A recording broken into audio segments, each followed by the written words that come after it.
ဒီဟန်စတာကြွက်လေးဟာသူ့ရဲ့လေးလေတန်က9 decibel ထက်ပိုပြီးကျေလောင်ခဲ့ရုံတက်နဲ့တင်တကယ်ကိုလုံခြုံရေးအမြင့်ဆုံးထောင်ကြီးတဲကိုပစ်ချခြင်းခံရတာဖြစ်ပါတယ်သူ့ရဲ့နာမည်ကတော့မိုက်ခဲ့တဲ့ဗျာထောင်ထဲရောက်တဲ့ပထမဦးဆုံးနေ့မှာလေမိုက်ဟာအနောက်မှာငြိမ်ငြိမ်လေးထိုင်မနေပဲထောင်ကနေထွက်ပြေးဖို့အစီအစဉ်ကိုချက်ချင်းစတင်ရေးဆွဲပါတော့တယ်သူဟာထောင်ဆောင်တွေတစ်ခါမှသတိမထားမိတဲ့လှုပ်ဝက်တကားပေါက်တစ်ခုကိုအမိရတွေ့ရှိသွားခဲ့ပြီးတစ်ချက်လေးမှမဆိုင်မတွားပဲထိုးပေါက်ထဲကနေဝုန်းကနေထွက်ပြေးလွတ်မြောက်သွားခဲ့တာပေါ့နောက်ထပ်ထောင်ခန်းတစ်ခုရဲ့ဘေးကနေတိတ်တဆိတ်ဖြတ်တန်းသွားတဲ့အချိန်မှာတော့သူဟာဘေးထောင်ခန်းထဲမှာပိတ်လောင်ခံထားရတဲ့တကယ်ကိုအလှပူတင်ဟန်စတာမလေးတစ်ကောင်ကိုမတော်တဆလှမ်းမြင်လိုက်ရပါတယ်စိတ်ထဲမှာတော့တွားပြီးကူညီခြင်းစိတ်တွေတဖွာဖွာပေါ်ပေါက်လာခဲ့ပေမဲ့မိုက်ကအခုချိန်ဟာအချိန်ကောင်းမဟုတ်မှန်ကောင်းကောင်းကြီးသိနေတာပေါ့သူဟာစိတ်ကိုပြက်ပြက်တတဖြတ်လိုက်ပြီးအရှိကိုပဲဆက်လက်ပြီးတော့တိုးဝင်ခဲ့ပါတယ်အဲ့ဒီအချိန်မှာပဲထောင်တစ်ခုလုံးမှာအရေးပေါ်အချက်ပေးတံတွေဝုန်းကနေမြည်ဟဲလို့လာခဲ့ပါပြီဒီထောင်ရဲ့တားဆီးကာကွယ်ရေးစနစ်ကြီးဟာသူတို့ရဲ့လှုပ်ဝက်လက်နက်ဆိုးကြီးဖြစ်တဲ့နောက်ချေပိုးကောင်ကြီးကိုမိုက်အနောက်ကိုလိုက်လံဖမ်းဆီးဖို့အတွက်ချက်ချင်းဆေးလွတ်လိုက်ပါတော့တယ်တကယ်ကိုအသက်လူအပြေးလွှာလိုက်တန်းပြေးတန်းကစားပွဲကြီးစတင်ခဲ့တာပေါ့မိုက်ဟာလေဝင်လေထွက်ပိုက်လိုင်းကောင်းတိုင်တစ်ခုတည်းကိုအတင်းတိုးဝေးဝင်ရောက်ခဲ့ပြီးအခြားတစ်ဖက်ကိုရောက်အောင်ထွက်ပြေးခဲ့ပါတယ်အခုချိန်မှာတော့အနောက်ကိုပြန်လှည့်ဖို့လုံးဝလမ်းမရှိတော့ပါဘူးအရှိတက်တက်မှာတော့အရှိန်ဟုန်နဲ့လဲပတ်နေတဲ့ဆက်ဝိုင်းပြားကြီးတစ်ခုကသူ့ရဲ့လမ်းခရီးကိုပိတ်ဆို့ထားပါတယ်မိုက်ဟာဆိုအတင်းတိုးမဝင်ပဲအခြေအနေကိုစောင့်ကြည့်တယ်တိတိကျကျအကဲခတ်တယ်အဲ့ဒီနောက်မှာတော့ထိုဆက်ဝိုင်းပြားကြီးဘေးတစ်ဖက်ကိုလွဲသွားတဲ့စက္ကန့်ပိုင်းအခိုက်တန့်လေးပါတယ်လက်တစ်ပြက်အရှိန်နဲ့အရှိကိုဒုံဆိုင်ပြေးထွက်ခဲ့တာပေါ့တကားပေါက်ပွင့်သွားခဲ့ပါပြီဒါပေမဲ့အရှိတက်တက်မှာတော့နှဆိုင်လာတဲ့ရေကန်ကြီးတစ်ကောင်ကစောင့်ကြိုနေခဲ့တာပါမိုက်ဟာတုံဆိုင်မနေပဲထိုရေထဲကိုဝုန်းကနေခုန်ချလိုက်ပါတယ်ဒါပေမဲ့ဒါဟာတကယ်ကိုမှားယွင်းတဲ့ဆုံးဖြတ်ချက်တစ်ခုဖြစ်သွားခဲ့ရတာပေါ့သူ့ရဲ့ခေါင်းထက်ကလှုပ်ဝက်ထောင်ချောက်တကားကြီးပွင့်ထွက်သွားခဲ့ပြီးအေယာမရေတတိုင်းကြီးတစ်ခုကိုသူ့ရဲ့ကိုယ်ပေါ်ကိုတရက်ဆက်တွန်းချပစ်လိုက်ပါတော့တယ်မိုက်ဟာအခြေအနေမဟန်တော့မှန်ချက်ချင်းရိပ်မိလိုက်တာကြောင့်ရေထဲကနေအသက်လူပြီးအမြန်ဆုံးရုန်းကန်ထွက်မြောက်ခဲ့ပေမဲ့လမ်းဘေးနေရန်တွေကနေထွက်ပေါ်လာတဲ့အစိမ့်ငွေအုံဆိုင်ဆိုင်ကြီးရဲ့တိုက်ခိုက်မှုကိုထပ်မံကြုံတွေ့ရပြန်ပါတယ်သူဟာထိုနေရာမှာတင်အသက်ပြောက်လူမိပါဖြစ်ခဲ့ရပြီးတကယ်ကိုတီတီလေးအသက်ဘေးကနေလွတ်မြောက်ခဲ့ရတာပါသူဟာဓာတ်လေကားတစ်ခုတည်းကိုအမြန်ဆုံးပြေးဝင်ပုံအောင်လိုက်ပါတယ်ဓာတ်လေကားကတဖြည်းဖြည်းအောက်ကိုဆင်းသက်နေတဲ့အချိန်မှာတော့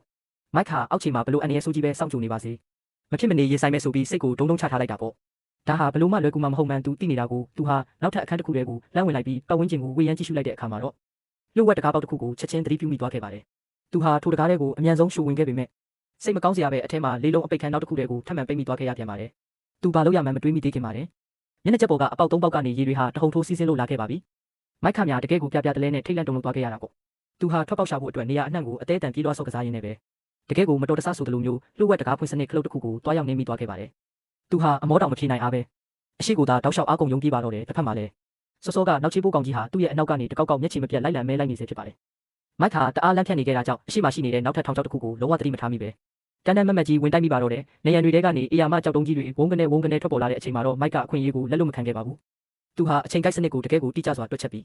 းထိုကြောက်တုံးကြီးတွေကြားကကွက်လက်လေးတွေတဲကိုတစ်ခုချင်းစီအလွတ်ဖြတ်ကျော်ကူးခတ်သွားခဲ့တာတကယ်ကိုအချိန်ပေါင်းရာနဲ့ချီပြီးလေ့ကျင့်ထားတဲ့ပညာရှင်ကြီးတဦးအတိုင်းပါပဲဒါပေမဲ့အဲ့ဒီနောက်မှာတော့စာလောင်မှုသိမ့်မှုထန်ကြီးကသူ့ရဲ့စိတ်ဓာတ်ကိုစတင်တက်ခိုက်လာပါတော့တယ်မိုက်ဟာနှစ်ရက်တိုင်တိုင်ဘာအစာမှမစားရသေးတာကြောင့်သူ့ရဲ့အုံနောက်ဟာလုံးဝအလုံးမလုံးတော့ပဲဗလာဖြစ်နေခဲ့တာပါထိုအချိန်မှာပဲလဲပတ်နေတဲ့ဆင်းမြင့်တစ်ခုပေါ်မှာမုံလာဦးနီနဲ့တူလာတဲ့အရာတစ်ခုကိုလှမ်းမြင်လိုက်ရတာကြောင့်ဝမ်းသာအားရနဲ့ချက်ချင်းပြေးဝင်ပြီးအငမ်းမရကြိုက်ခဲပါတော့တယ်ဒါပေမဲ့ဇက်ရှင်တက်လိုက်ရရင်တော့အဲ့ဒါကပလတ်စတစ်တူကြီးဖြစ်နေတာပါမိုက်ခါမြာတကယ်ကိုအကြီးကျယ်ရှက်ကူးရှက်ကန်ဖြစ်ပြီးထိုနေရာကနေတိတ်တဆိတ်လက်ထွက်ခဲ့ရရှာပါတယ်သူဟာအကွေ့တစ်ခုကိုကွေ့လိုက်တဲ့အခိုက်တန့်မှာပဲထူဆန်းလာတဲ့နေရန်ကြီးတစ်ခုနဲ့တွားရောက်တိုးမိပါတယ်သူသတိမထားမိတဲ့အချိန်မှာပဲကြောက်တုံးစင်မြင့်တစ်ခုပေါ်ကိုလှမ်းနေမိလိုက်တဲ့အခိုက်တန့်ပါတယ်အနောက်ကလိုက်လာတဲ့နောက်ချေးပိုးကောင်ကြီးကအခွင့်ကောင်းယူပြီးလှမ်းပြီးတိုက်ခိုက်လိုက်ပါတော့တယ်မောင်ရီထဲကနေမိုက်စီကိုဝုန်းကနေခုံအုပ်လိုက်တာပေါ့မိုက်တယောက်2စက္ကန့်တိုင်တိုင်ကြက်တည်တည်ပြီးလမ်းအေးသွားခဲ့ရပေမဲ့နောက်ဆုံးမှာတော့သူ့ရဲ့တော်ရိုင်းရှင်တက်လို့စိတ်ပင်ကိုစရိုက်လေးပြန်လည်နိုးထလာခဲ့ပြီးရုံးကန်ကလွတ်မြောက်သွားခဲ့ပါတယ်ဒီလိုမျိုးထောင်ချောက်ပေါင်းစုံရေလွှမ်းမှုတွေအစိမ့်ငွေတွေနဲ့ပလတ်စတစ်မုံလာဦးနီပြဿနာအားလုံးကိုရင်ဆိုင်ကျော်ဖြတ်ပြီးတဲ့နောက်မှာတော့မိုက်ဟာနောက်ဆုံးမှာတော့လွတ်မြောက်ရာမြစ်ချောင်းစီကိုအောင်မြင်စွာရောက်ရှိသွားခဲ့ပါပြီသူဟာတင်းငယ်လာတဲ့လှင်ငယ်လေးတစ်စီးပေါ်ကိုတွေ့တက်လိုက်ပြီးအားလုံးကိုနှုတ်ဆက်ကနောက်ဆုံးမှာတော့စစ်မှန်တဲ့လွတ်လပ်ခွင့်ကြီးကိုပျော်ရွှင်စွာနဲ့ပဲအရယူသွားခဲ့ပါတော့တယ်ဗျာ